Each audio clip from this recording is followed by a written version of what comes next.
Hey guys.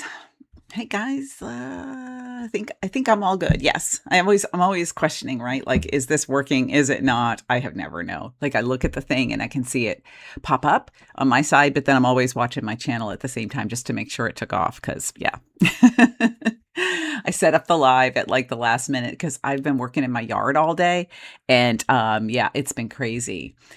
Maria's in a very cold Missouri, and Jenny's here too. That's awesome. Good to see you guys. Yeah, we should be good to go. It says it's live on my OBS, and I don't know. It's not live on my channel yet. I don't know why. I think because it has an auto start at 4 o'clock.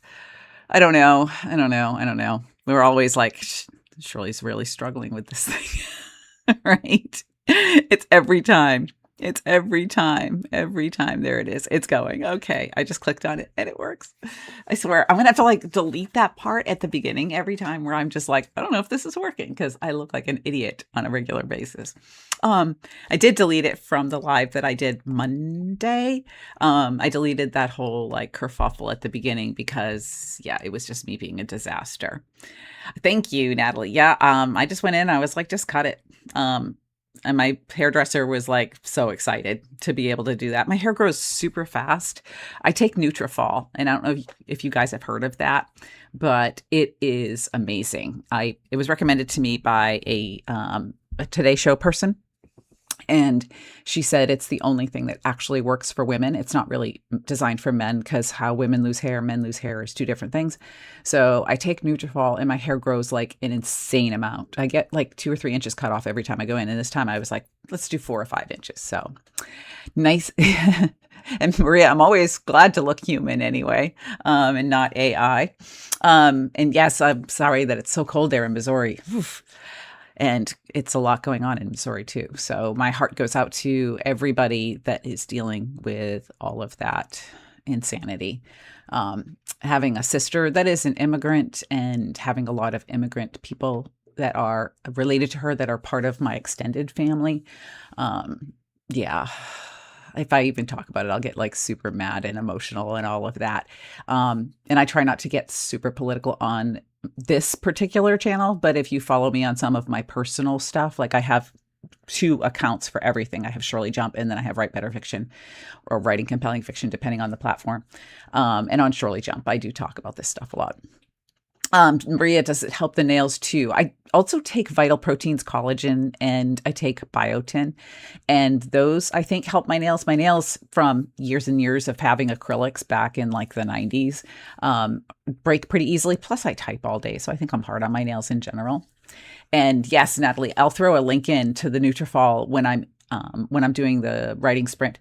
It's expensive. I'm not going to lie. It's like $85 a month, but it works. I mean, it takes about 3 months. You have to build up to it. It's just like this vitamin kind of concoction. It's all like some kind of herb kind of thing. It's not prescription or anything. And it'll tend to hurt your stomach in the beginning because you're adding all of these things to your digestive system. But I started off with like 1 pill a day for a week, and then I did 2 pills a day. You take 4 a day. I take 2 in the morning and 2 at night now. And now it doesn't bother me at all. I've been taking it for about a year and it legit works. So, and yes, Dexter, it's a world. I don't know. 18 degrees, Maria. That's so cold. It's been like in the 30s and 40s here, and I thought I was going to die. I'm actually so cold at night. And my husband, he runs hot all the time. So he's over there with like just the little coverlet, and I've got like my weighted blanket because I have one of those comfort weighted blankets that's like a 5 pound blanket. Then I have an electric blanket. Then I have the coverlet, and then I have socks on, and I'm still freezing my butt off. And the house is like 72. It's just a different 72 in the winter, I think. So I'm super, super cold all the time. And today I have, even though it's like 76 out, I think today, it warmed up in Florida today. I still have like socks and slippers and long sleeve, like long pants on and everything else. Yeah. I worked outside all day today, so I'm pretty beat. We worked on my yard. My son's best friend is like a plant savant, and he worked out front with me with all my native plants and helped me see some of the weeds that were non-native to take out and help me decide where to put some things. I'm certainly no expert on plants, but I really do want to grow a native garden and get more butterflies and bees. And I've been doing a lot on my own and learning a lot on my own, but he came over and he's like, let's move this here, move that there. Let's, weed this out or trim this down. He, taught me when and how to trim a lot of things. And it looks like 1,000 times better. He's going to come back again in 6 weeks because we did like a treatment to it. And I also have to do some fertilizer in between that time. And we did some kind of like a natural pre-emergent treatment to it. We're going to do it again in 6 weeks and also work on the backyard because I have a ton of plants. This house was literally a blank landscape when we bought it. There was no plants here. There was a little bit in the front of the windows and no other plants at all in the yard. It was just all grass. And the transformation between what it was like and what it is now is huge. And once I get the mulch in this spring, I'll take a picture for you guys to show you how it's changed because my yard has been a disaster for about a year because of putting a pool in. We still have to build a retaining wall. We have a bunch of other things to do. As you all know, yard work never ends. But I'll have to show you guys a picture because it does look pretty amazing compared to what it was. So anyways, thank you guys for being here. I just blathered on for way too long about my garden. I get super excited about it and geeked out because, I'm a nerd. And all that I was doing today, just so I could be whiny about being tired. And like the last thing I really wanted to do was write, but then the big thing that I really wanted to do was write. So, and Maria used to raise bees. And if I can get honeysuckle, you can see lots of them. I think, I could be wrong, but I think honeysuckle is invasive in Florida. I'm not positive. I think someone had told me that before. I've been planting all kinds of native Florida plants that are specifically for that. Like I have a tea bush, which is overwhelmed with bees all the time. And I have all kinds of I have fennel for the swallowtails and I have milkweed for the monarchs and all kinds of different plants that are specific for different kinds of butterflies. And I'm also growing seeds, which I do every year to attract certain types of butterflies. And then I grow annual wildflower seeds too, like from scratch. And just so I can be proud and say, look, I grew that. It's really cool. Anyways, today's writing prompt, you guys liked it last week when we did that sort of like an idea prompt for you to just like write a little short piece. It seemed like everybody liked that and a lot of people tried it. So I gave you 2 options this week. I have a prompt that just starts like a little bit of a story prompt if you just want to write from that. And I also have an option for if you're just going to work on your own book during the writing sprints to try that instead. So it's kind of on the same theme. And if you're new here, and it only took me 7 minutes to get to this, but if you're new here, we do 15-minute writing sprints at a time, and I answer writing questions in between. I'm Shirley Jump. I've published 87 books in 24 countries. I've sold 8 million copies. It sounds huge. And I sometimes I think about it, I'm like, wow, that is pretty impressive. But from my perspective, it never feels that way. It always feels like I'm struggling to write the book I'm working on right now. So yeah, that's exactly how it is. Every person, I tell you guys this a lot, every single book, I'm always struggling. Like, I'm not sure what I'm writing. I had a really great idea for the book that I'm working on, so I'm excited to get to that today and see if I can try that out and make that work. I actually haven't worked on that book in so long that I think I'm just going to start from the beginning and start layering in the first couple of chapters with this new idea that I had. So I probably won't get a lot of words on the page because I'm just going to basically start from the beginning and kind of shape it a little bit more so I can get back into that mode. I've been working on the HarperCollins proposal that I had, and I had to do a synopsis. And then outside of that, I've been super busy teaching. I just taught a class for the Atlanta Writers group. It's AWC. I forget what the C stands for. And I'm doing a 4-month program for them. So if you guys are in Atlanta and you're in that group, you can take those classes. I'm doing a lot on emotion and characters and plotting. So, all right, let's do our first sprint, which will be 15 minutes. And then we'll come back and we'll answer some questions. And we'll just talk some writing and go from there because it's always my favorite part of the week is ending it this way. So let's do 15 minutes and I'll come right back.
Hey guys, that was good. And I got through the beginning and started adding a little bit to the book. So let me know how you guys are doing with that.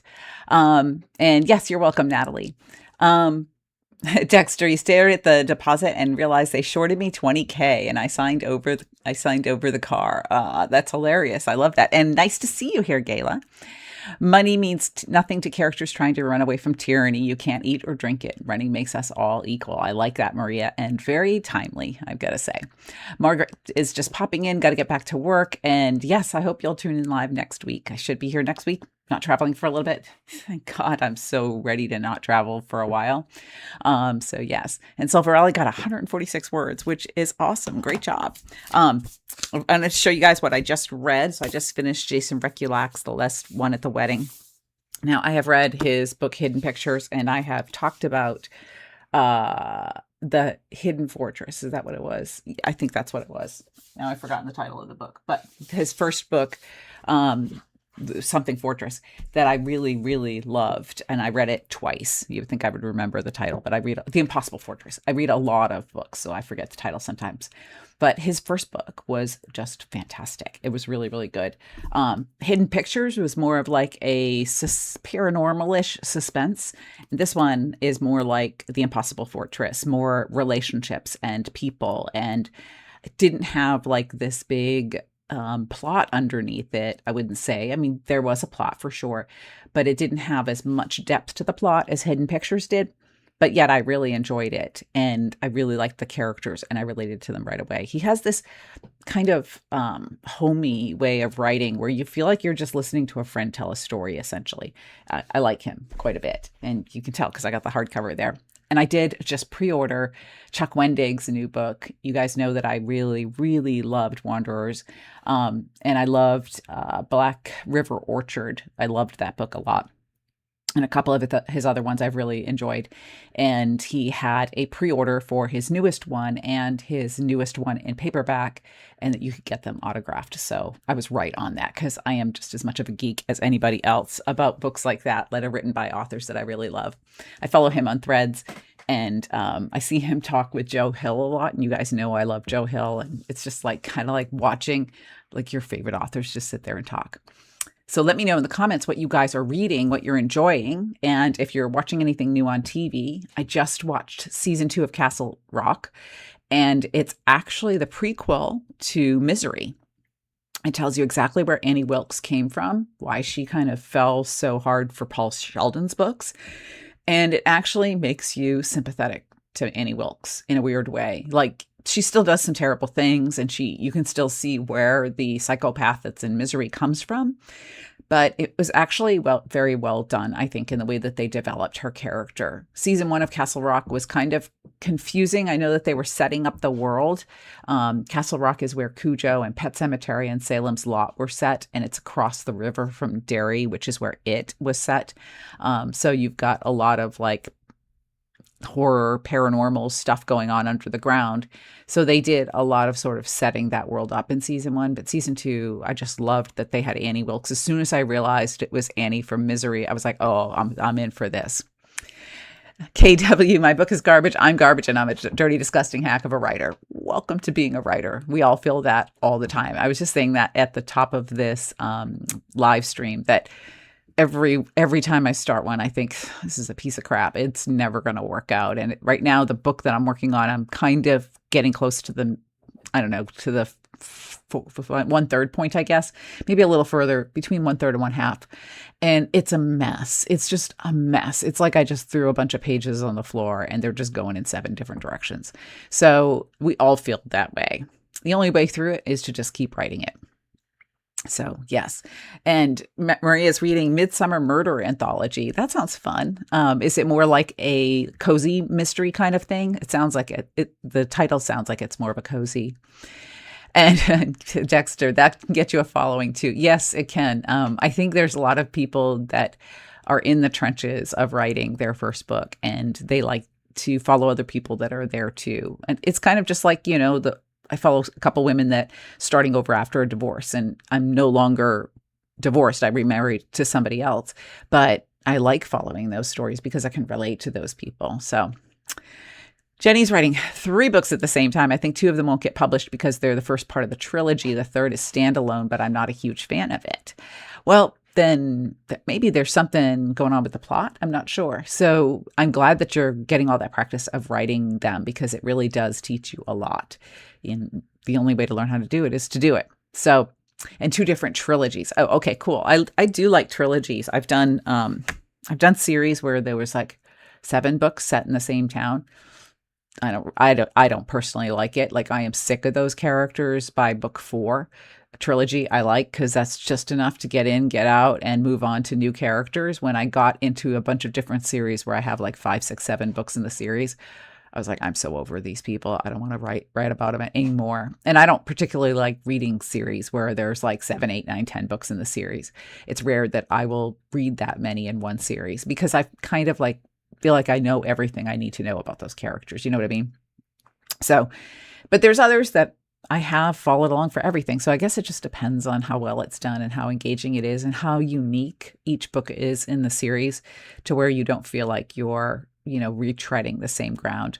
If you guys want a really good documentary about storytelling, it's not entirely about storytelling, but there's a lot about storytelling in it. The Wick is Pain documentary, which is about John Wick and the making of the John Wick series, was actually really, really good. It was a great look into how they decided to tell that story. And it's so weird to me to watch something that's basically a group effort to tell a story because they all kind of connected with each other. Keanu Reeves and the directors who were just stuntmen who became action directors and just kind of got lucky to get the John Wick contract, and the writer and everybody else kind of coming together to tell this story. But as you get into the documentary and you really understand how they started to look at John Wick and how they decided to do it different, it was actually pretty interesting. And there's also an interview, I will pull the link on our next sprint, that I did with the Elite Advantage podcast, where they came and interviewed me about storytelling in general, because really everything that is marketing, everything that is social media is storytelling.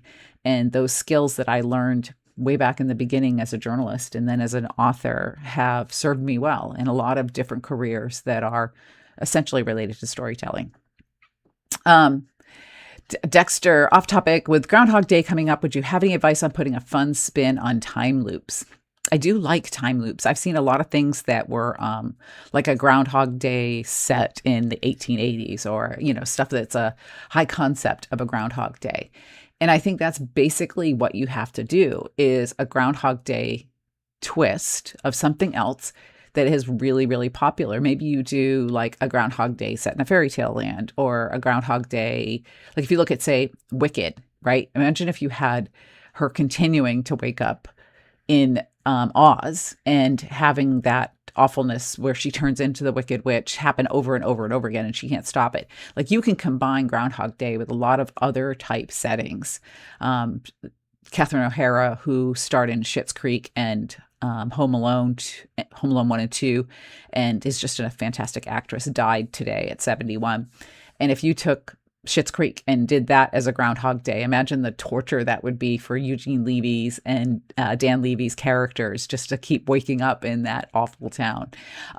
There's a lot of different things that you can do with it, and just sort of take a spin that is something else that's unique. And if you do it for, say, like a middle schooler, that would be a little bit different than what happened with Bill Murray. If you put a middle schooler who's being bullied or who's going through something, having a Groundhog Day type experience, it would be a great sort of growing up, conquering your demons kind of thing. So you just kind of want to look at what hasn't been done yet. Where would a Groundhog Day type experience really impact somebody? And with Bill Murray's character, he was basically a Scrooge. Groundhog Day is basically Scrooge told through a repetition of him learning the lesson over and over and over again. And if you can take something like that and spin it with another type of person or character that needs to learn those kinds of lessons, then you'd get a great story idea. So that's my advice there. Let's do another sprint, 15 more minutes. And let me know if you guys do try the little prompt. I know some of you did.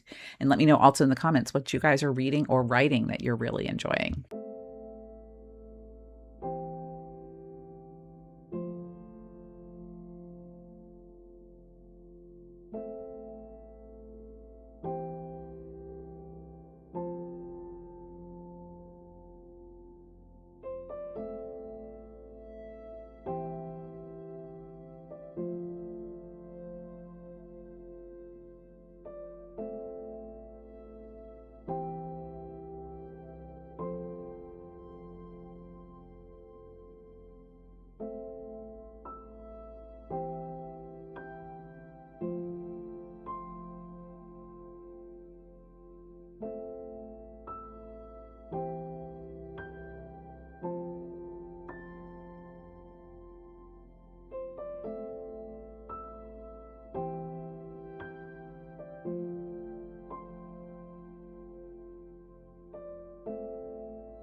There you go. Just when I started to get to a new chapter. So, and I'm not sure I like that last sentence of the chapter I was working on, but I like put a temporary sentence in there, you know. Um, and Natalie, $50,000, he stared at the deposit sitting in his bank account and realized his wife asked for the divorce or he was fired by the mafia. Natalie, yeah, yeah. I don't know if they would give him 50,000 though if he'd been fired by the mafia. Right now, I'm reading The Perfect Divorce on audiobook. I talked about The Perfect Marriage before here on the channel. It was but Geneva Rose's book. It was really, really good. I think I kind of have the plot figured out in The Perfect Divorce, and I'll actually be really disappointed if I've already figured it out a third of the way in. But it's a very similar storyline with the same characters. And basically, it takes place 10 years after The Perfect Marriage. And Sarah and her law firm partner have gotten married, but now they're getting divorced. So Silverali finished another scene. Good job. That's awesome.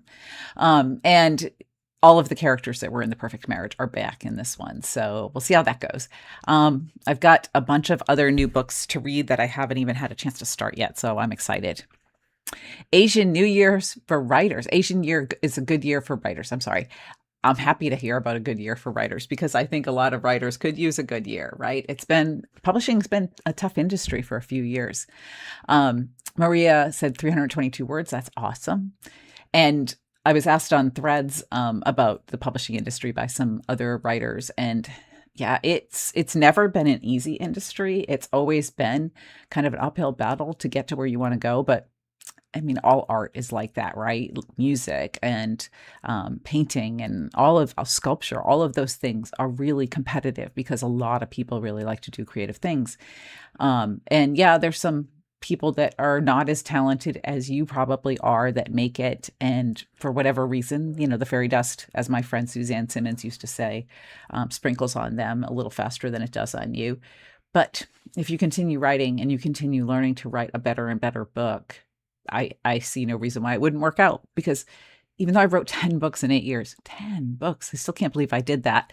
I learned to be better with every single book, and it prepared me for what was coming, for the inevitable other rejections and setbacks and, you know, slumping sales and also the successes.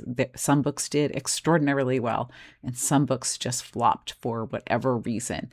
Sometimes I have no idea what made a book flop. And sometimes I do know. Like I had a book that came out that had a really great sexy cover, and it was right after I hit the New York Times list. So they had really high hopes for this book because my name was, you know, pretty well known right after I hit the New York Times list. And that of course goes away. But they had really high hopes for this book, and it had a pretty big distribution list. And then at the last second, Walmart decided not to stock it because the cover was a little too sexy. It was like a bare-chested guy. And this was like 2007, 2008. And Walmart at the time was 33% of the market. So that like made a huge difference in my sales. And of course, they had all of these books printed because they print them, you know, before they ship them. And Walmart just backed out and put a different book in my slot. So those things happen and they can impact your career and they can impact it for a long time. They're completely out of your control. You can write the best book possible. And I really did like that book. But that doesn't mean that it's necessarily going to sell well, or you could write the best book possible and it could sell really, really well. I have some of those that just went gangbusters, and I was just so proud because that book went everywhere. You know, other ones have done very, very well or been picked up in a lot of different countries. Speaking of which, I just got one from, I want to say Denmark, I think. I was going to do like a open with me thing or whatever, but I didn't feel like dealing with all that. This is, this is German. These are German. Which book is this? I have no idea because I cannot read German. I can't even tell what the character names are in there. So usually I go to the copyright page and it will tell me which book of mine it is. Mistletoe Kisses with the Billionaire. So that's a really old book. I can't even remember when that one came out. It says 2013, originally published in 2013. It's one of my Riverbend, Indiana books. I had a whole series of Christmas books for a long time that were set in Riverbend, Indiana. I had one every year for about 5 or 6 years in a row because they did really, really well. So this is a wintertime story collection with Carol Mortimer, Rochelle Allers, myself, with 3 Christmas books in here that came out in German, which is kind of cool. I think it's pretty awesome when I see these. I'm always like so excited about it. And fun fact, in the Anthropic lawsuit, several copies of my books that were stolen in Anthropic were in other languages, but we're not getting paid for the other languages because it was only for the US editions. So yeah, if you read something that sounds a whole lot like one of my books in another language, you'll know that AI created it. So Natalie added, or Tony congratulates himself. He was hired to protect so and so. Yeah, that would be pretty good if he protected that person and got that money. That would be pretty cool. So I think we did two, maybe just only what do you call it? Sprints, but it's been a long day for me. I've been up since like 6 working on the yard. And I am a tired puppy. But I will answer the question first. Jenny asked, question about spice. I'm writing a romance as a subplot, and I grabbed a romance book from the library that was a great hook, but the book was filled with explicit spice. Is it a thing nowadays? No, not necessarily. There is a whole like spectrum of romance and the amount of heat that you put into a book. I've tended to not have very explicit things in my books. I've had a couple that the characters just kind of demanded a little bit sexier book. I actually had one where I had a love scene that was like a pretty like spicy one on the staircase, like, and that they made me tone it down because it was pretty spicy, and I don't normally write that. Just like there's different levels of spice in movies and TV shows, there are different levels in different romances. So you put in what you feel comfortable with and what you feel works for the story. And if the romance is a subplot, then the readers are not looking for the spice element in the book because they're looking at whatever your main plot is. That's why they pick the book up, not because they're like, oh, maybe there'll be some love scenes in the back of this. That's not really what they're looking for necessarily. So yeah, you don't have to necessarily make it super spicy or super explicit. I personally like skip over the love scenes a lot of times because I've written so many romances, like I don't even care to read them. So it depends on what you want to write. So if you don't think it fits the story and it doesn't fit the type of book you want to write, then don't do it. One of the things I say a lot on the channel is that whatever you write, imagine writing 50 more of those just like that. And make sure it's something that you want to do that with, because you never know. Your career could take off in that direction. And then you do write 50 more of those. Like literally, I'm writing my 51st book for HarperCollins, 51. And I have a thing back there, the clear thing that's my 50th book award. So I literally did end up writing 50 of the same thing. So great question. Great way to end these sprints today that were a little short, but I will see you guys next week. And yes, Jenny, I would want more feelings than spice, by the way. Some books are like movies, right? Like some books are just there to be spicy and interest you in that spicy way. And then some books are really there to give you that emotional experience between the characters. And so if you want to write a book that has some depth to it, absolutely do that. That's personally what I prefer, is a book that has some depth to it, because I really want to see the people grow and change. I don't just care about reading about body parts. So, but there's also a market for that too. So it depends on where you want to go, what you would want to write 50 of, and what you think fits your story. So thank you guys for joining me today on this cold and bitter day for pretty much everybody in the United States and a lot of the world, not the whole world, but a lot of the world. And